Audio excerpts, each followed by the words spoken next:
Hey, Brainiacs, just a quick heads up. If you enjoy this conversation with Sharon Blady and myself talking about the Batman and its psychological implications, you may be interested to know that we are developing an episode for the Patreon subscribers about the recent Batman comic run, The Three Jokers, by comic writer Jeff Johns and illustrated by Jason Fabok and Brad Anderson.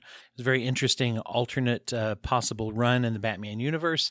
If you've read that or if you're going to read that, then you may be interested in us talking about the psychological elements of that story. So check that out at www.patreon.com/brokenbrain to become a subscriber and hear that fun bonus material. The Broken Brain.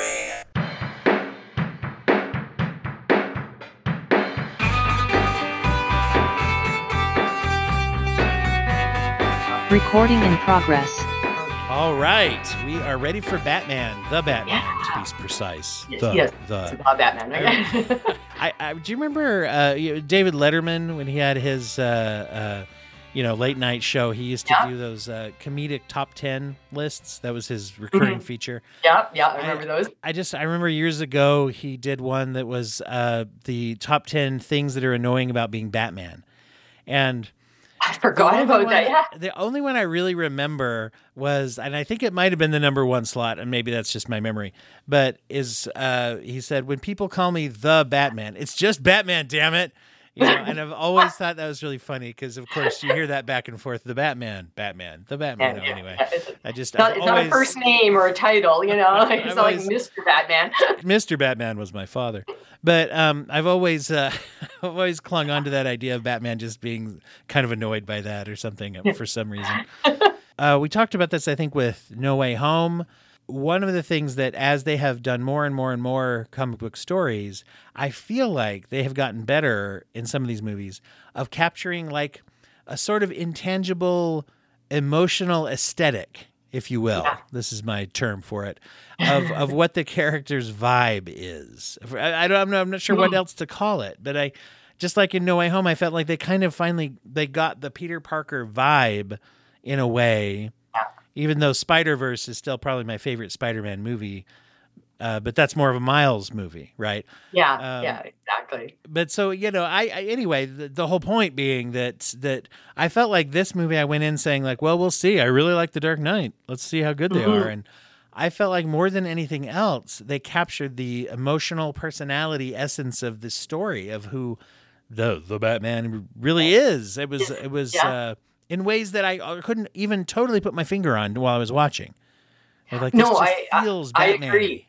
I agree that there was always something before, and whether it was again, don't get me wrong, like I love the Tim Burton ones because there was a level of camp there, and it was if you've grown up on Adam West, then it was like, okay, and also again, there was that thing about the Tim Burton ones where it's like, yes, there's a camp, but it's very dark and edgy. And if anything, of the era, and it still had nods to certain things.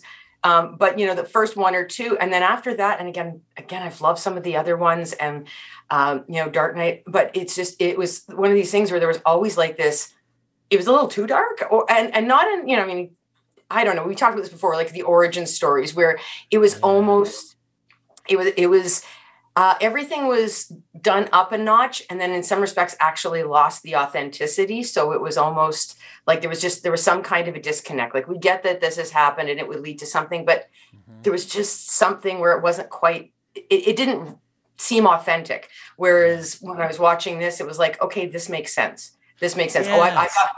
I've got more emotional relationship with this character as opposed to here is, Batman, the Batman, and this is what he represents. And I thought there was actually more growth and reflection that you had to engage in as opposed to just, I am vengeance. I am the guy. I got this wicked chip on my shoulder along with my cape.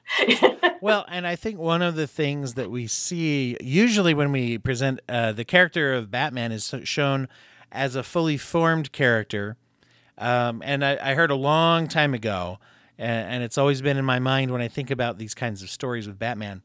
Batman, we're told he has no superpowers. Obviously, though, one of his superpowers, just like anybody in a fictional story seems to have abilities, one of his super abilities is that he is correct. When he's punching someone, they deserve to be punched. You wouldn't like Batman in real life probably at all, but you wouldn't like a Batman that went around beating up the wrong people, just like we don't really care for police that, get the wrong person either. And so you bring that, you can walk into a Batman story with the assumption that if he's going to pummel someone, into just a pile of pain, that person deserves it, and that he has to do it, and that he's doing the right thing in his application of violence or whatever. Yeah. And then the fact that he also has that thing where it's like, nope, always stop at a certain point. So yeah, he's not again, when you think about somebody like Tony Stark would be a kind of a, guy, he's a guy with toys, right? Until of course his arc reactor and that, but again, that's still just a battery that's powering both him and his toys, so to speak. But it's that same idea of, smart guy, lots of money, got the bells and whistles. Yeah. But the difference is Bruce Wayne goes, won't kill the guy. Tony, right. So they played with the justice idea. And again, they both had to sort of like, is this the right person? Do I have to consider it? And what's my line? And at least, Batman has a line that, for Tony has migrated over the years, has not been a fixed point. Bruce is like, I don't kill. And Tony's like, I don't like rules. Yeah. It depends. I take each situation on a case by case basis, and So no, I mean that's what I liked about this one, was that idea that you had that sense of the morality, the ongoing reflection as well, especially as information and situations unfolded, and that it wasn't that fully formed. You walk in and he's X number of years into this and has got a habit. I mean, even the bat signal was a little like, again, the low tech rough around the edges there, where you're like, oh, they're still sorting this stuff out, right? Well, you had even when it shows him changing his clothes, and also one of the times I've heard people kind of chuckle about this, but I thought it was kind of interesting watching him apply eye makeup, which you would have to do, like a football player or a soldier, right, to reduce the glare or something, or to make it look like you can't see my eyes, right? You'd have to do that. And his boots look like boots that you'd actually pick up somewhere in a store. I'll have to show you. I don't know if I've ever sent you this, but I cut it out of, and I think it's from Under the Red Hood, the Batman. I didn't literally cut it out. I did a screen capture of the digital copy. I was going to say 50 lashes. Yeah, exactly. No. I took a screen capture of a comic panel. In fact, I'm gonna if I remember, I need to post that on our new Instagram for the show. At Brainiacs Ahoy on Instagram, or I'll put it on the Twitter and Facebook too. But it's one of my favorite pictures. It's of Batman coming from above. He's landing on a bad guy. Basically, it's from the bad guy's perspective, looking up right as Batman about to stomp on you, and you can see the underside of his boot, and there's a bat insignia. Like the bat insignia that's on everything is on the sole of his boot. And I always like to pull that out and say, now that's branding, right? Yeah. That means he didn't have to have the boot specially made to have the bat insignia on the bottom of the sole. No, that's branding, obviously easy to throw on there when you're drawing it. But so that's one of my favorite little Batman, pictures. Is that image of him having, obviously, you think of the thoughts that went into making that boot with the insignia on it. So, but in this movie, it looks like, he could have bought those boots somewhere. He's got, he's working on this engine, it's all kind of rough looking, and it's new, and it doesn't look like he has a team of specialists somewhere making this for him. Yeah. Or that Alfred apparently also has engineering degrees and, used to work at an automotive design place, and it's just whipped out the polycarbon molds or whatever. Yeah. Well, I think that again, yeah, hold on while I just get out of my butler's outfit and, go do the thing over here and put the welding thing on. No, but again, that was the part that I liked about it, was that it was still about toy. There was, an element of toys and tech there, but it wasn't this weird kind of thing where a lot of times again, a lot of Batman movies have been this kind of, here's the inventory of all the toys and all the shiny objects and all the different things, where it's almost like it's how's he going to use this toy? Ooh, they show him working on this. Ooh, where's that going to get used? Where's the cool scene? Yeah. And there was that kind of stuff, and things happened, but like you say, they were rough around the edges. Not like there was like a weird production team that he keeps somewhere in the bottom of a bat cave. And I mean, even how they did cave was like, again, it wasn't a cave so much as it was this like industrial space. It was a very interesting idea. Plus, they have, I can piggyback off this into the way that he was doing things. For example, even the contact lens camera, which I thought was a really cool. Speaking of if we're gonna say gadgets, that was pretty cool. Yeah. But the way that he was obsessive, they showed this really obsessive like journaling. He was recording things with the eye camera. And as you and I have often joked about this, that every superhero is a trauma therapy, one round of trauma therapy away from not being a superhero. But Yep. And so I thought that through this and with the voiceovers, and if someone is a fan of the Batman comics, they know that there's these monologues of like, the city looks like this tonight as I step out, whatever. And then there's this idea that Batman is actually journaling. So speaking of like therapeutic processing of information, right? And that as he's doing this, he's learning, and we see this whole story ends up being kind of this emotional journey of, I'm mad and I want to hurt people. And then being like, oh, I just want to hurt people. That's not working. That's why it's not working, because I'm just trying to hurt people. I was trying to do good, but I was also trying to do it in a way that wasn't working, and I need to adjust what I'm doing so it will be working. Mm-hmm. There's this whole journey that he goes through. Exactly. And then the different folks that he interacts with, and at what point, he goes off on different parts of that journey, and like what happens with him and Selena, and that idea that there's so much stuff that he's done where it's this, oh, I see a situation and I go in. And, and just, that looks like somebody, blah, blah, blah. And then looking at the big picture, and that journaling, that weird combination of, on one level therapeutic, on another level you're like, okay, dude is like, it's like he's collecting data. Like, if I'm going to build the next toy or the next whatever, okay, well, what's the thing that I need, and what's the, and it was just this weird, exactly like the weird layers of like, okay, so this is, okay, I've gotten evidence and evidence-based research and data, and then at the same time, like you say, the therapeutic, and at different points where like you wonder, okay, hold on, in the middle of writing the journal, did a light go on at some point? And go, is this I am vengeance thing how's this working for me after all? And one of the interesting things about this, and this is kind of the framework I'm thinking about the movie today, is how everybody in the movie was processing their experiences, how they're processing their trauma. Not always healing. And that's why I like the word processing doesn't always imply healing. Because you could take, let's say, Paul Dano's Riddler. He's processing. He's definitely, he's processed and has come to some conclusions of what he thinks is a good way to handle things. When he's going through and saying like, well, this was denied to me. This person hurts other people when they're supposed to not, and this and that. And he's processed to the point where it's like, I think there needs to be this type of consequence and vengeance, to the point where he expects that Batman's reaction to him will be like, good job, dude. What's up? Yeah. Like, I think that was the part that was the most interesting, is that we've always seen these things where, there's the Batman and there's the villain, and they are clearly on opposite sides, and they may have some sort of a conversation or the little monologue thing where it's where the bad guy says, well, blah, blah, blah, blah, blah. And there's some kind of like, you should be coming at this the same way, but it's a much more superficial. This was the whole like, dude, I idolized you. And you're like, ooh, creepy, not the fanboy that I wanted, like, oh, okay. So, that was not what I was going for.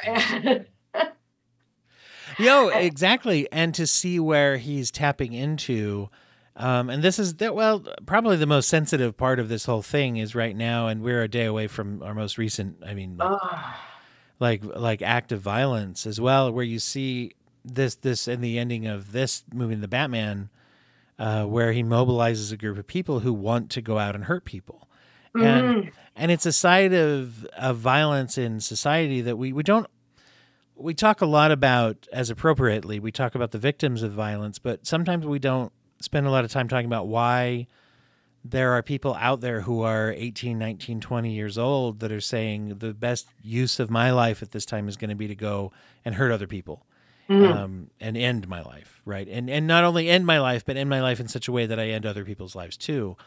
And this is tapping into, this is not to get like super real here. Sorry, because we're talking about the Batman, but you look at the mirror that it has here for people who, they've come to some conclusion that this is the outlet for my anger. This is the outlet for my energy, Well, and I think that was the thing that it actually tapped into as well. This idea that he saw what the Batman was doing. Again, you say process it and all these other things his own way.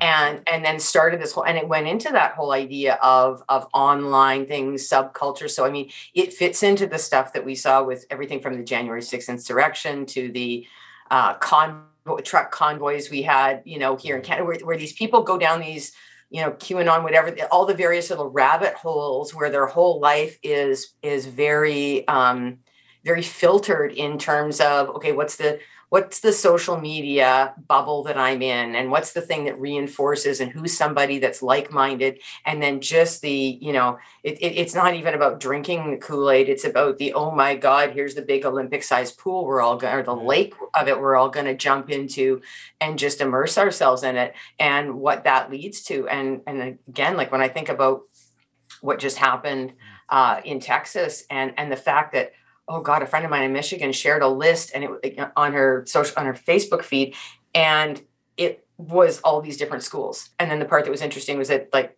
people were going, that's not even the whole list. Here's this other one. Here's this other one. And it was just this weird endless scroll starting with. Well, unless they're particularly horrifying, they don't even make the front page anymore. Yeah. Like how messed up is that? Yeah.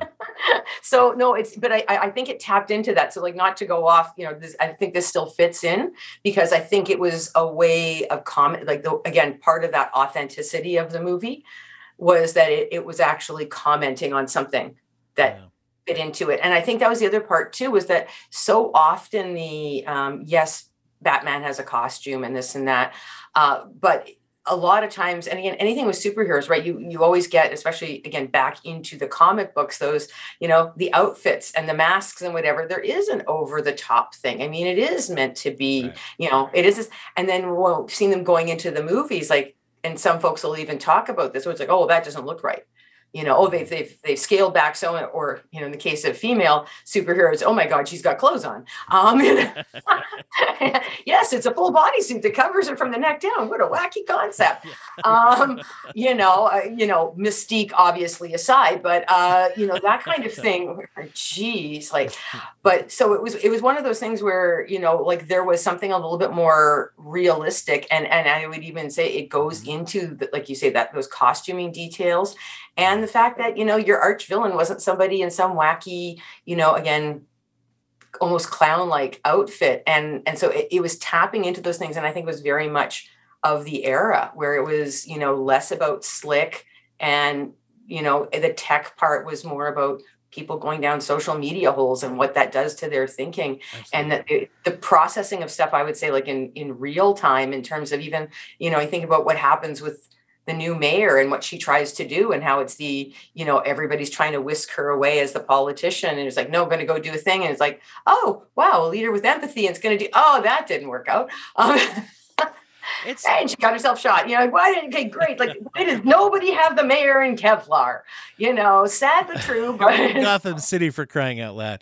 And exactly. I will say, this particular version of Gotham City is a real shithole. I mean, you get the idea that Gotham is not a great place to live, in a lot of iterations of it. But, you go through and it's like, there's a real grittiness to the feel.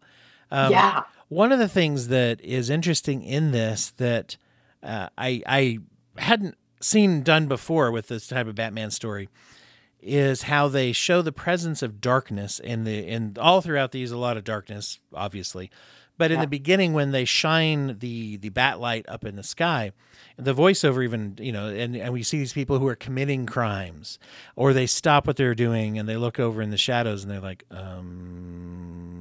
What's it? Is he going to come out of there? And there's this this presence where he's like, I can't be everywhere, but they don't know where I'm at, right? And there's this like this kind of presence of them.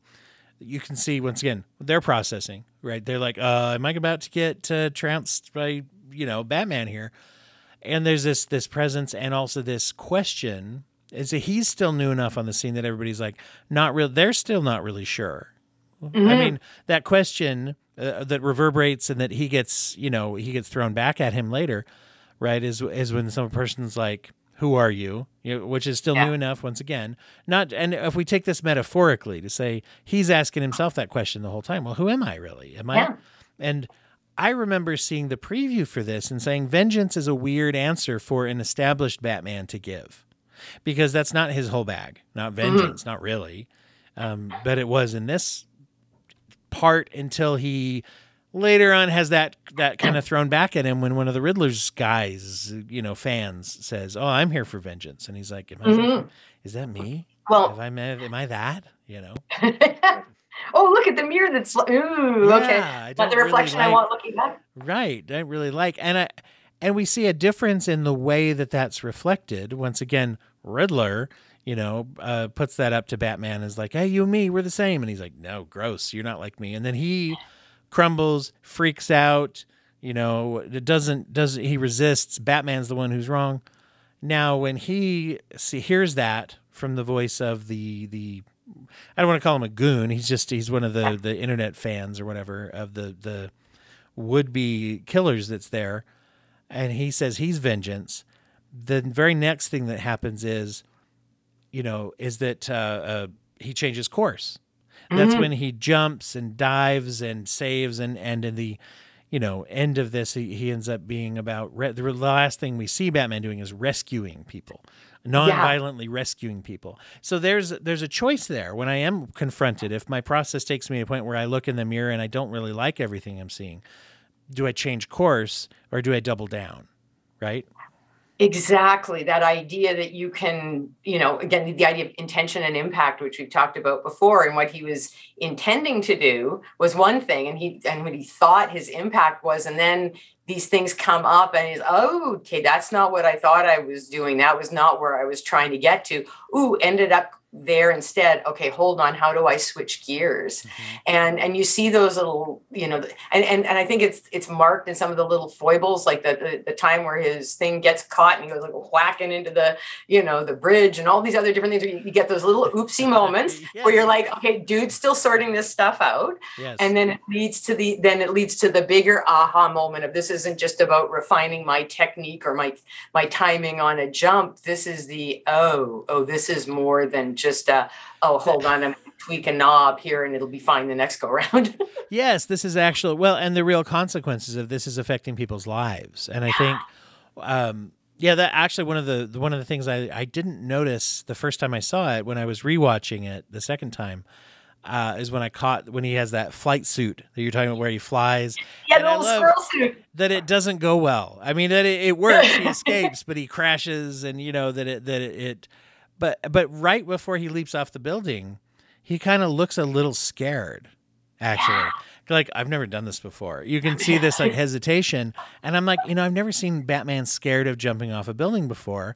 But it's like, hey, this is still new, right? Yeah. And it's like, that was actually very interesting to humanize in that way. And that's the kind of stuff that like we're used to seeing with, for example, like the Peter Parkers, right? It's always about what's going to be the funny moment for the Peter Parker in his origin stories thing. Whereas we never, you don't get that with Batman. Because again, like you said before, we always come in where he's already established and nobody's asking who he is. He's already a hero, and people again may question his methods, but he was being, that's the other part too, that I just love the way he was being brought around to crime scenes. And there was this whole thing like, who's this guy? How do we know he's not the problem? What's the deal? Because he sure looks like someone who would be a problem. Yeah, exactly. But, like it was one of those things where it's like somebody here that can be trusted. I think the other part that I like too, in terms of that whole reflection and who are you, was that so often it's always about, yes, again, we get the origin story that, in terms of being from this wealthy family, and that while there, are other wealthy, entitled families, and again, other times it's been Penguin and all, so they play with those things, but it's always the Waynes are always okay.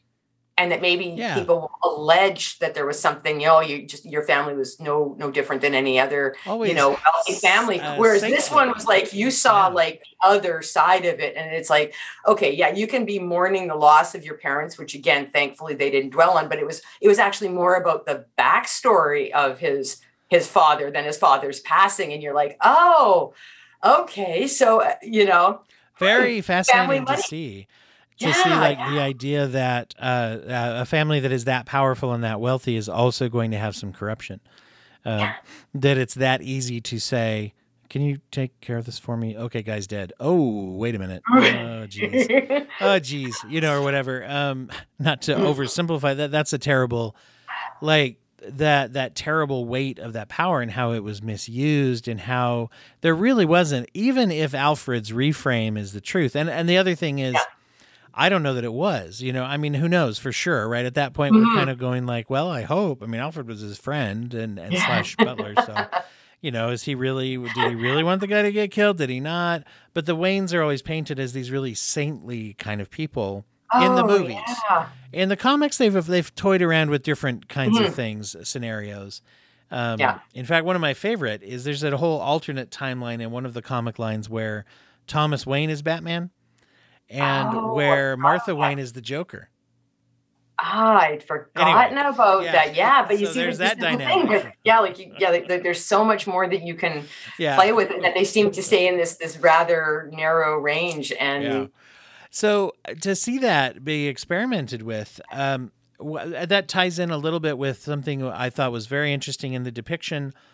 Alfred's not in this movie very much, but when he is, we do get, I want to say, like the most emotional interaction that I've ever seen between Bruce Wayne and Alfred on screen is here's this. Cause that's the like surrogate father. They toy around with that all the time where it's like, but this where they absolutely say it like, wow, he almost died and they're in the hospital. And it's like, why didn't you tell me this? I did tell you that. And along the lines with the processing piece, I thought it was interesting that Alfred, who in this iteration, we know that he's a retired Secret Service and soldier. He makes reference to being in the MI6, I think, at one point, calls it the circus. Yeah. And he's Andy Serkis, so I guess I realized that as I was saying it. But anyway, so, that's the background that's enough. Being Andy Serkis, is pretty wild too. And at that point, he says, basically, I didn't know how to help you. I knew how to teach you to fight. Yeah. But that's all I knew, how to teach you to do is to survive and fight. And so he was processing. That's his processing there is I'm trying to help my employer / mentor / friend's son who he left as I'm his guardian. What can I teach him? And obviously it must have gone pretty well because look how healthy he is. Well, exactly. But you see, that's the other acquisition. Again, just a therapy visit or two away. That's all. The Broken Brain. Hey, everybody, we're going to take just a really quick break for what we call a mid-roll announcement here in the middle of the episode. Just wanted to let everyone know that the Broken Brain Book Club, the very first meeting of the Broken Brain Book Club, will be coming up soon. Author Jess Wright, a former guest and friend of the podcast as well, will be there to talk about his book, A Stream to Follow, with those of you that have read the book and would like to ask him questions and learn a little bit more about it. Jess is a very, very deep expertise in this area, being a career psychiatrist and mental health researcher, one of the pioneers in computer-assisted therapy as well. But he is now also an author of historical fiction, talking about a very, very captivating story of a man returning to his home after service in World War II as an army surgeon and doctor, and the elements that PTSD play in that time with what they knew about that. You can hear a past interview with Jess, both about computer-assisted therapy and about his book, if you go onto the podcast feed. But this will be an opportunity to learn about his approach, learn about the story, and have some fun with other Broken Brain listeners. The book club meeting is going to happen on July 11th, and that will be happening at a different time depending on where you live. That's how time works. So just going through the time zones here in the North American area where I am, we've got 4:30 Pacific, 5:30 Mountain Standard Time for those few people that are in that little slice of the country like myself, 6:30 Central, and 7:30 p.m. Eastern Standard Time. That is at 11:30 p.m. Greenwich Mean Time, if that helps to figure it from there a little bit as well. So keep an eye on all the socials, and I'm going to be posting a Zoom link for people to participate in that so that you can participate live. The book is A Stream to Follow by Jess Wright. Once again, July 11th at those times I said. So keep an eye at Break Your Brain on Twitter, Brainiacs Ahoy on Instagram.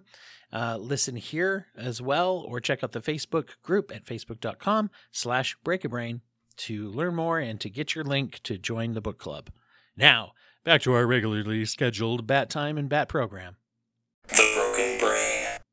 Alfred's always, I mean, he's there and he's present. And like you say, sometimes he's on screen more, but it's he's the somewhere along the line of like tech advisor. And then even as a parental influence, it's still really about, well, I was just doing my job sort of thing. And that, yes, there's some kind of a bond, but it was still there was less of that, like that family connection. It's the, oh, gee, the family died. And I was the, senior employee and the only adult around that this child would be familiar with. So now I'm just going to, in a sense, keep treating this kid the same way that I would as they grow up. It's just the parents aren't going to be around. So I'm just doing my job. Whereas this was a time where you saw that there was more of a connection, and you kind of wonder, okay, so why is this person, in this job description is like, oh, was this his way of getting out of the work that he was doing before? So, oh, you come do this, have this totally different job title. And then it allowed, facilitated this other thing, but it also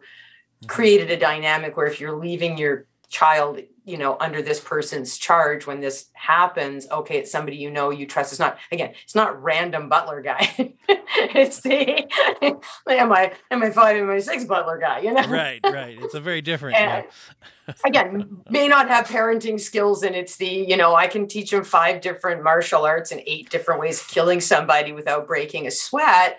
I'm not sure what I'm going to do on the bonding end of things, It doesn't have a great social life. Yeah. Mm-hmm. No. And, they've experimented once again to dig into the comics, but some of the modern comics that are being written now, many of them are experimenting with a later point in Batman's career where Alfred has passed away. Mm-hmm. And so there's a lot of stories being written now that are like, well, how does that affect Batman? Right. He's at this point of his career, if you will, to where he's old enough that his father figure now, as well as his literal father, are departed. He's the old man of the house. He's the, the grand elder, or whatever you want to say, statesman or whatever. And yet, continuing on his work with that mentality. So when you see these characters as kind of as people, it's very interesting. This has been an opportunity then to see also a little bit of a new depiction of Catwoman, the way she's been brought to the screen. Yes. Probably also another more like faithful vibe to the Bruce and Selena vibe that you get from the comics and things, as it's always been, right? I think anyway. To me, it seems much more in touch with their aesthetic and their relationship arc, that you see in those stories. That's here. And so I thought that was very interesting to see her as a real legitimate character, not just a villain or even an anti-hero. She was a real character in this story, I thought was. Yeah. Well, and that was the other part of it as well, because so often again, whether it's the anti-hero or the villains, there's been that kind of, like trope or stereotype kind of situation happening. And, and again, especially the way things like get played up again, I think back to the Michael Keaton, Michelle Pfeiffer, that kind of thing. Again, made for some interesting shots and some, whatever costumes, blah, blah, blah, but it wasn't the same. Like you actually watch these two people who have got their own walls up, their own whatever, and fighting their own things, and just watching them in terms of how they interact with each other and very standoffish. And then you just see how on some level they recognize the similarities, the parallels, and that's how each one just sort of gradually creeps into the other person's life in a way, and start, wait, I'm going to help you with this, or these weird little things where it's like, okay, these are people that, these aren't even just walls around them. These are people that are embedded in little fortresses, and somehow that's the person that very naturally sees the thing and finds the proverbial chink in the armor. And what's there's these things that unify them as far as they're both antisocial. And I don't just mean they don't hang out with friends. When I say antisocial, I mean clinically, right? Clinically, when we say antisocial, we mean anti-society. We mean criminalistic. We mean a certain degree sometimes even of narcissism or sociopathy that you see. And Bruce Wayne is rife with that. And we don't often talk about the fact that Batman, while a superhero, is also a criminal. I mean, very much so, right? He has to avoid detection. He has, he flagrantly disregards society's laws. He goes around, things that are usually considered to be not just like nice, polite behavior. It's like, no, he's breaking into places. He's breaking people's bones. He's beating confessions out of people. I mean, things that are, and the other thing that, is interesting. So when you bring this to the table, the way I also thought it was interesting that this Batman is also not always correct. He's oftentimes very black and white thinking. He's judgmental, right? Oh, she shouldn't have gotten involved in that if she didn't want to. And to where Selina, has had maybe, let's just say, a more broad experience with the world, a more varied experience than maybe Bruce Wayne is able to say, like, hey, you don't know what the hell you're talking about. Yeah, for him to be able to realize that. Yeah.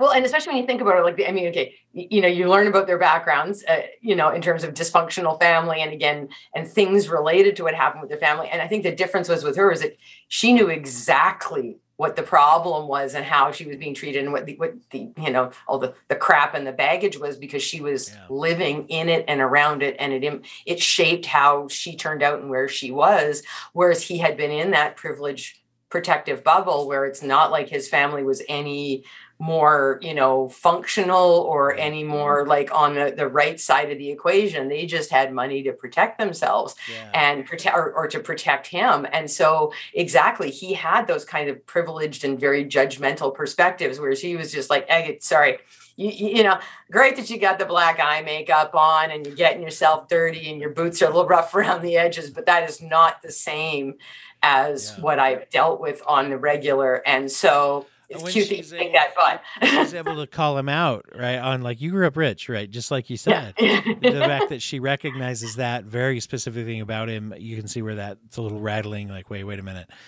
And then to see where he then brings to the table some of it, his rules as well. Like when they finally get down to it and she's like, well, I want to kill Falcone, right? I want to kill Carmine Falcone, which who doesn't? Because he sucks. Let's be honest. This is actually, it's interesting because we not only have a supervillain, we have an additional, like, we all look at it like, oh, the Riddler, this serial killer. Yeah. They don't really play it up, but I mean, they got a second serial killer here, which is Carmine Falcone. Likes to strangle women to death, apparently. Is like done that at least 2 or 3 times that we know of in, 2 and then attempted to Selina, right. And says to Selina that your mother made me do this too. And it's like, oh my gosh, so there's a little bit of, of that going on there too.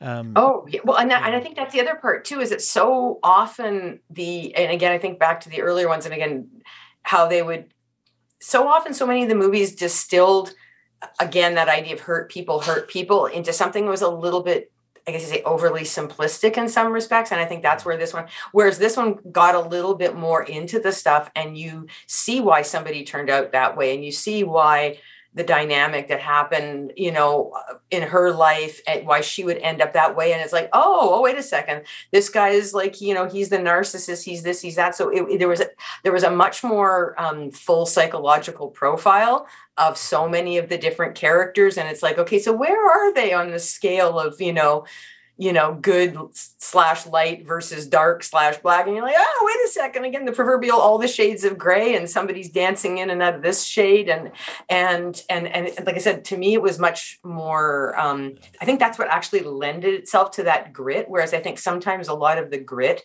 has been, again, I don't want to say superficial, but it's just yes, it's got a certain aesthetic. Yes, it's got a certain thing, but it was almost a little too cut and dry, and it didn't get into the deep, dark nooks and crannies. And I thought, to me, this was a lot less slick and a lot more, oh yeah, there's that thing bleeding out into here. And ooh, there's a gray area. Ooh, there's a moral gap here that how do we fill? Well, yeah. And you see where there's the division of these, some of these characters from being like, here's the gritty real world, here's the more, but let's take the Penguin, for example. Yeah. Speaking of an interesting way to process your trauma, here's a guy who, the way that he's presented in this movie, once again, most faithful Penguin I've seen to the comics, because Penguin's a mobster, basically, in the comics. That's what he is. And in this, he's a mid-level kind of guy who, because of the implication is that because he's a person who doesn't fit in even to his own criminal underworld, he's different, and he's bullied by the other gangsters. He's not allowed to be the full guy that he wants to be. And I think they're lining that up to see where is he going to take that. Once again, you have this harsh reality that you're dealing with in your life. And do you double down and say, all right, now I've had an opportunity to take over? I think the implication is we're going to see him be more cruel and violent in the next movie. At least that's what they're sort of. That's what somebody's got to fill that void at the top of the pecking order, and he's going to take that opportunity and probably be vicious in doing it to assert himself. And again, if we got that vengeance theme going, okay, somewhere he's got that list of the people that have not treated him right, and that when he gets the chance, and there's just going to be something where there's you're checking off boxes on a big, on a big corkboard or something like that. There's going to be something weird and creepy. But no, I agree, because that's the other part of it. It was that this wasn't that fully formed. Here's so-and-so over here, or yes, here's so-and-so over here. Then this thing happened and this switch flicked and they suddenly became so-and-so. It's that gradual, it's this unfolding. And again, like I said, you're seeing the guts, right? This is the sausage making part of the equation. Yeah. It's more, as we're shaping this through with this whole idea of the vengeance and the way that people are processing things. It's fascinating to me how this is taking shape for me, where you see the real salvation of the characters is when they're confronted with the opportunity to really be vengeance, and they choose not to. Like you see Selena turn away from that when she's like, I could kill him.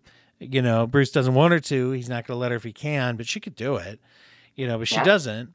He rejects that identity of vengeance by diving into. I heard somebody actually call the end of the movie like Bruce's sort of symbolic death and baptism, if you will, literally in the water, diving into the water, out of the water, comes out and reconnects with the child, literally the child. I mean, the mayor, the inner child of Bruce, saving young Bruce, all of that, right?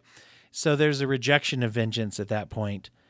Interestingly enough, you've got the normals, let's say, the new mayor, and you've also got Gordon, not commissioner yet.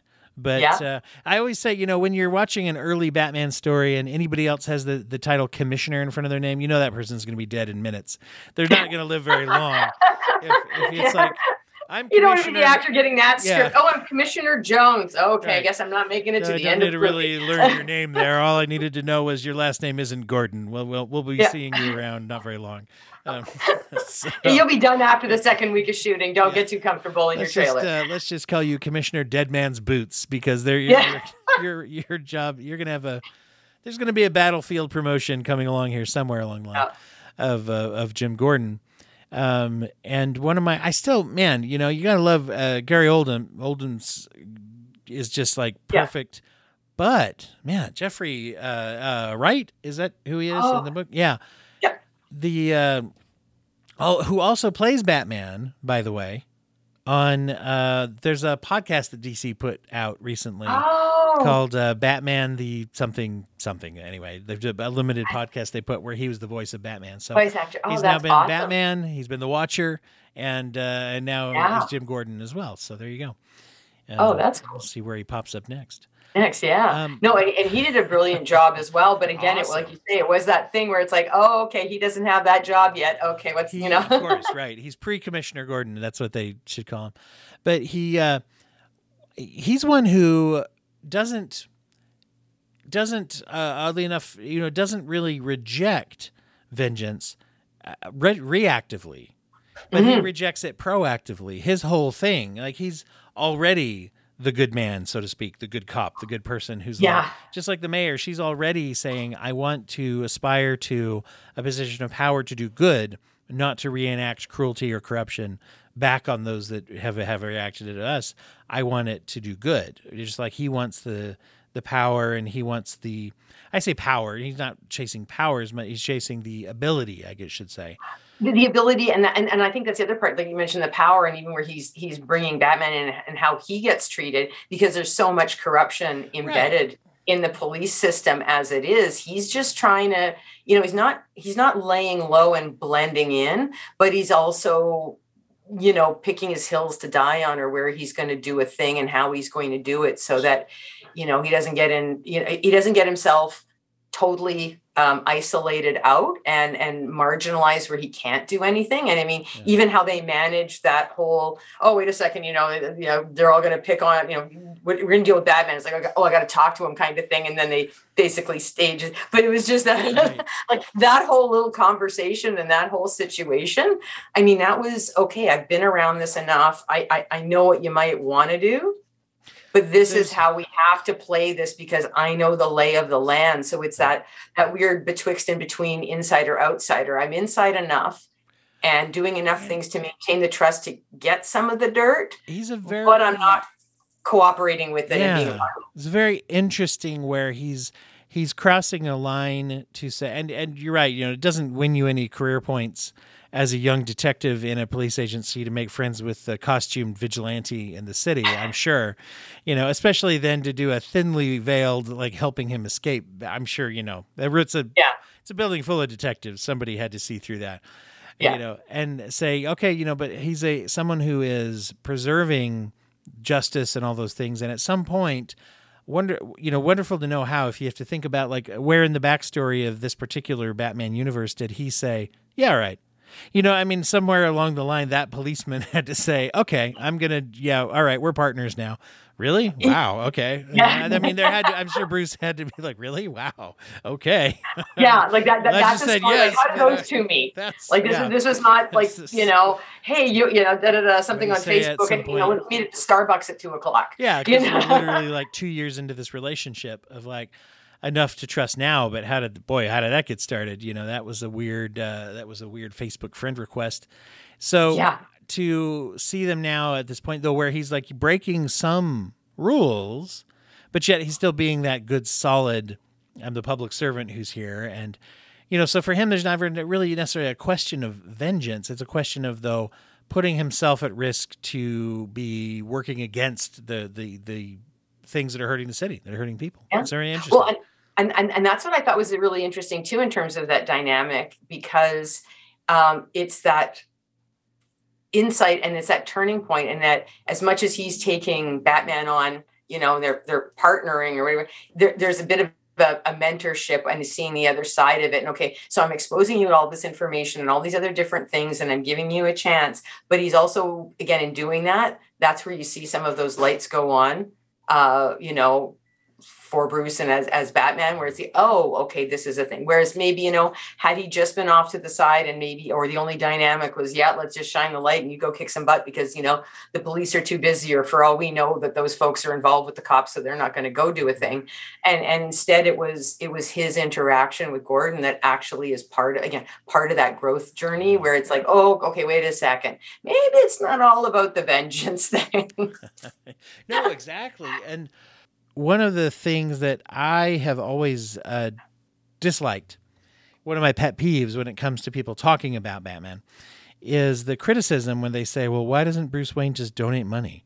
Why doesn't he just use his money to fix society? Why isn't it? Yeah. And it just reduces into that sound in my ears when I hear people say that. Yeah. Because, well, and it kind of goes to show, I guess, who's really into it or not to be that kind of power nerd kind of vibe. But when you read, like, that's been addressed in the whole storyline in the comics. The short answer is that in the classic Batman stories, he does do that. He does both, right? That he's doing both. Yeah. Another part of it is to say that just because Batman's handling things the way he is doesn't mean he's right. It's not like, oh, that would be, that'd be a real interesting series of comic books would be Bruce Wayne being healthy. That's that not. Oh, look at he donated another check to an orphanage and whatever. Right, exactly. The story of this philanthropist that was really sell a lot of comic books. Yeah, that's just not how it started. However, so going to that pet peeve of mine. This addressed it actually pretty well, which is also goes back to the storylines, is that in this one, he is not doing that. He's criticized for not doing that. He was correctly criticized for not doing that. The mayor calls him out and says, I expect that you, as a powerful member of our society, will step it up. And we also find out that the money that was set up in perpetuity or whatever from the Wayne family has been used for corruption. I mean, that's the problem. That's the problem is that it's corrupted. Well, exactly. And what happened to that orphanage? So it was that idea that he's not doing it. And then, that maybe isn't a bad thing, because it's not like putting that money in there was doing anything other than pouring gas on the criminal fire, so to speak. And so it's interesting because he was not that character like that. I think that's the other part that I enjoyed about the portrayal. And it goes back to, like you mentioned, like things like putting like the black makeup on. I just love the fact it's not only you're showing him putting that on, and then he's just like traipsing out into, again, this weirdly over the top, like gothic thing. And he's still got like the black makeup smeared across his eyes. And you're just like, okay, like, wow, they're finally playing Batman, like his, it's not, here's a guy in a costume, for justice and vengeance and whatnot. And then here's his, his 9 to 5, in a nice, well-tailored Italian suit going to, a charity function. It's like, oh, look he's emo boy. One time, he's just emo boy at the dining room table in his schlubby clothes that, he may or may not have slept in, or in fact might have been the base layer for whatever he was, like, what he was just doing. And all he did was like take off the heavy gear and anything, and that he's the same guy, and that he's had to actually act more normal in some of these things. There's not that light on, light off. It's still not enough that you go, wow, like this guy's clearly got to be the guy jumping around buildings. But again, it wasn't that light on, light off mask kind of. In fact, some of the more comic bookish portrayals of the, like you said, the 9 to 5 tailored suit, very active in the community, very out there, most famous guy in the whole city, probably more likely to be suspected. Of like, oh, there's that billionaire that we don't see very much. Screw him. Kind of like that emo, angsty young billionaire that we never see and doesn't seem to care about anybody. Wouldn't really think much of him, but other than maybe annoyance. And so, so I see. And then it ties back into this idea of like, well, by not taking an active hand, by relaxing that part of his powers, so to speak, and not being involved with the money and not trying to prevent corruption, he assisted in the creation of the Riddler, didn't he? Because the Riddler was in that orphanage, was not taken care of. He didn't have memories of the boy orphan billionaire coming and helping us because we were also orphans. No, he dropped the ball there. He legitimately, as a person, there's some kind of a moral. If you believe that there's a moral impetus that those who have power and wealth should turn around and help those who don't, and I think it's safe to say we're probably like-minded on Mhm. that. And I'm gonna go on a limb and say most of the listeners out there probably in this Yeah. we're gonna probably feel that there is some moral impetus to take care of people if you can, and Mhm. especially if you really, really, really can.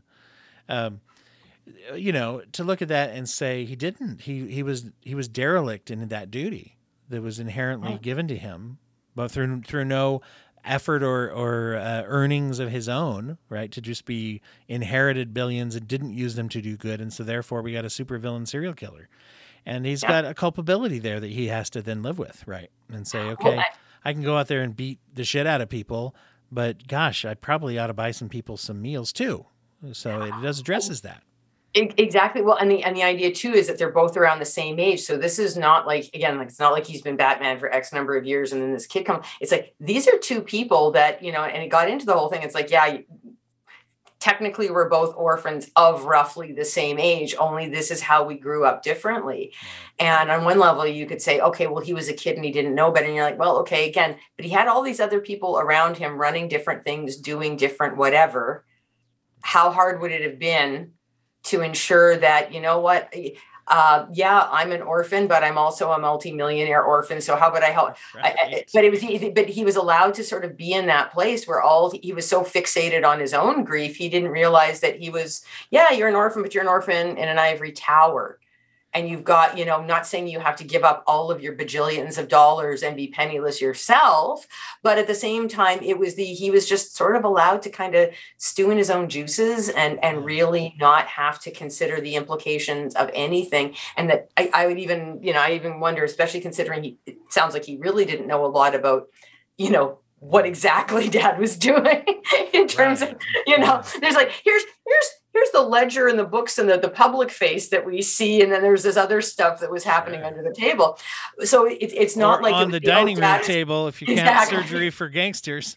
Oh God. Yeah. So exactly. Like you wonder, what did he know? What exactly was he responding to, rejecting, rebelling against? How did that feed that so that it allowed him to sort of go off on his own and be oblivious to this and not do this stuff and now go, oh, wait a second. Yeah. Whether I was consciously doing it or not, or if I was doing a thing in reaction to one thing, but then it had this, oh, wait a second. A bunch of things that I've done, whether I intended it or not, have led to all of these things, including, oh, that guy that's like, again, has got his own whacked out sense of vengeance that doesn't have the same moral parameters as mine. And he thinks that, I'm the greatest thing. And he, not the fanboy that I want. So yeah, like he had a lot more, I think, to this particular version of Bruce Wayne. I think, like you say, much more reflective of the moral, ethical, self-reflective kinds of things that we've seen in the comics that have oftentimes been glossed over in movies. And, I get that when you translate stuff, there's always some streamlining that happens, but this would be the first time I'd say that it was actually about pursuing things at a psychological level that are much more than he lost his parents, watch the pearls roll down the alley behind the theater trope that, the crumpled rose falling to the, all the, all those things that, you have said. Well, we've probably said it more times than they've actually been in the movies in terms of this, stop beating this dead horse. Right. And so, yeah, so it was nice to see that, because while that, yes, it's an important part, it misses a lot of the nuance. And I think this movie had a lot more of that nuance and a lot more for him to reflect upon. Yeah. And it was a lot murkier. Let me ask you, first of all, did you see the deleted scene with the Joker? No, I haven't. This is one that, I was curious if you did. There was, and the Joker in the end of the movie, I'm curious then to see what you thought of that. A lot of people had bugged them. A lot of people are Jokered out and aren't fans. But I don't think you can have it. I don't know. The Joker is such a powerful, connected part of the whole Batman mythology. Yeah. I think it's unrealistic. And they're not planning on him being the next villain, they said, at this point. But they had a scene with the voice of the Joker making friends with the Riddler. Oh, wait a second. No, I did. Okay, yeah, sorry. Yeah, I well, did. that scene Yeah. was in the movie, and then they had one Mhm. that was cut, which was Batman doing like a Hannibal Lecter-esque visit to Oh, no, him okay. in Yeah. Arkham, and that's the deleted scene. Okay. No, you see, Yeah, I'm like you. I think he's so iconic yeah, that you have to have the nod. And I would rather them do the nod than, oh God, we got to drag him out as a full character. I mean, I think the other part right. that I liked about this was the fact that it wasn't just about one of the other characters. It was the idea that they had a couple.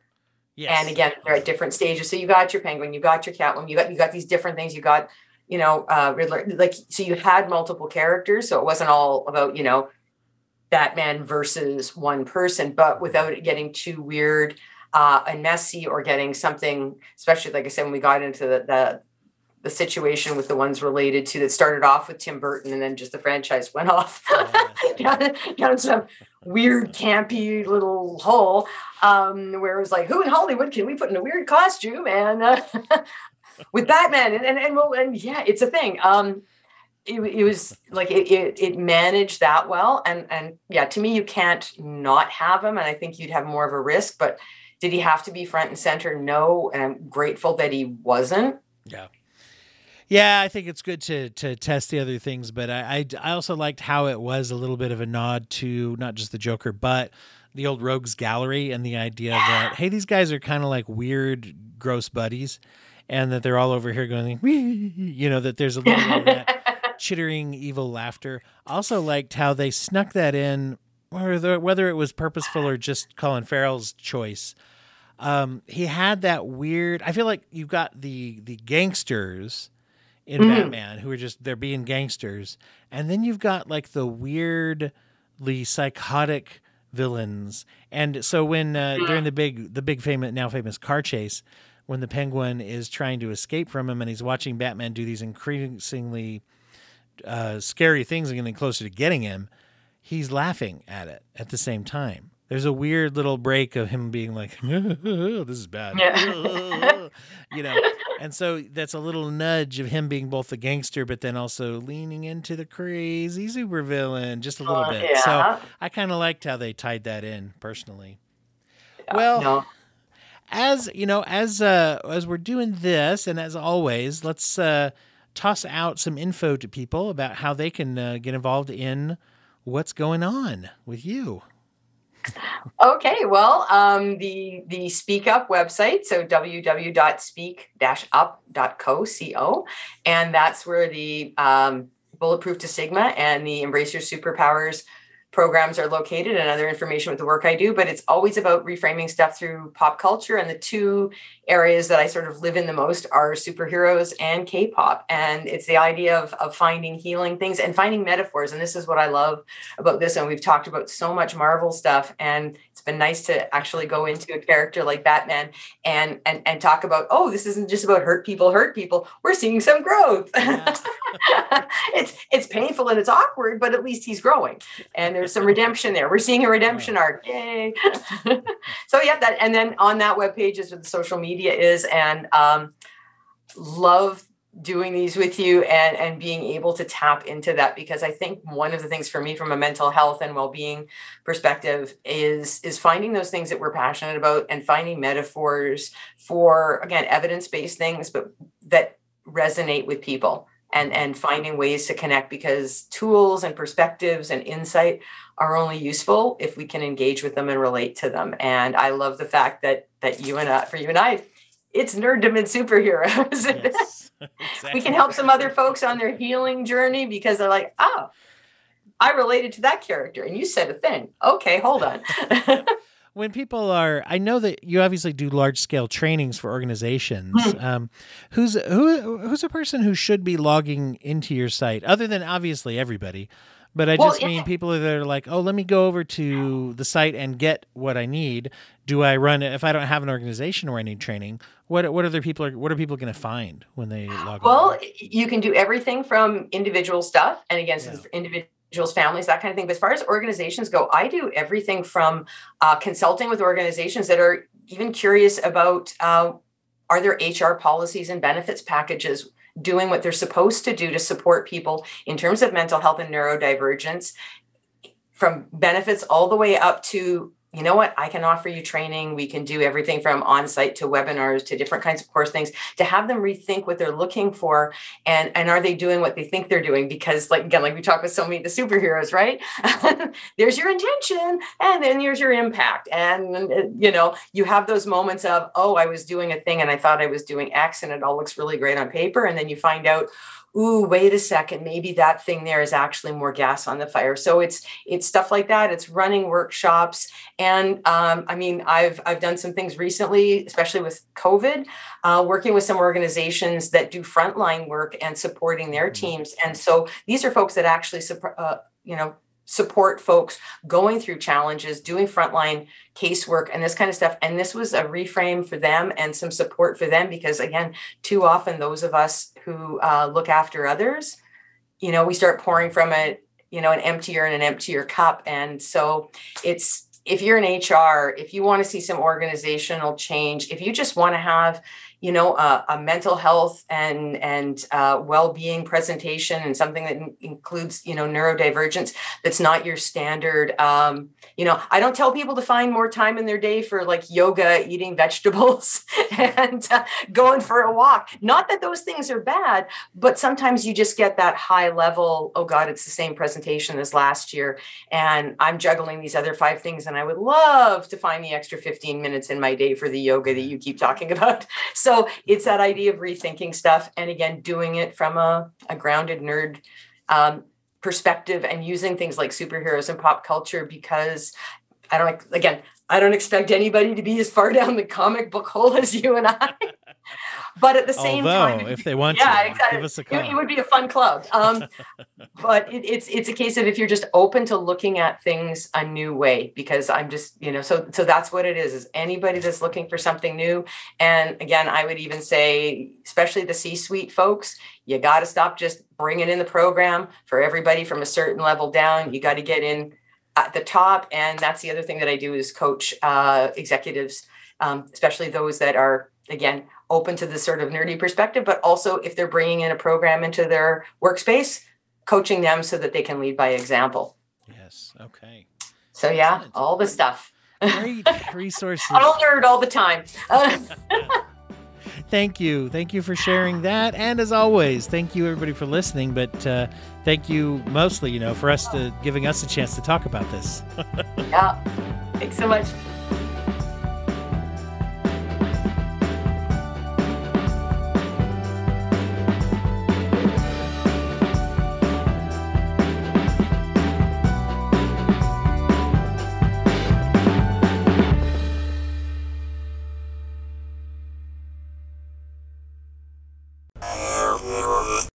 Thank you for listening to the Court and Parts Podcast Network. To listen to more Court and Parts shows, visit courtandarts.com.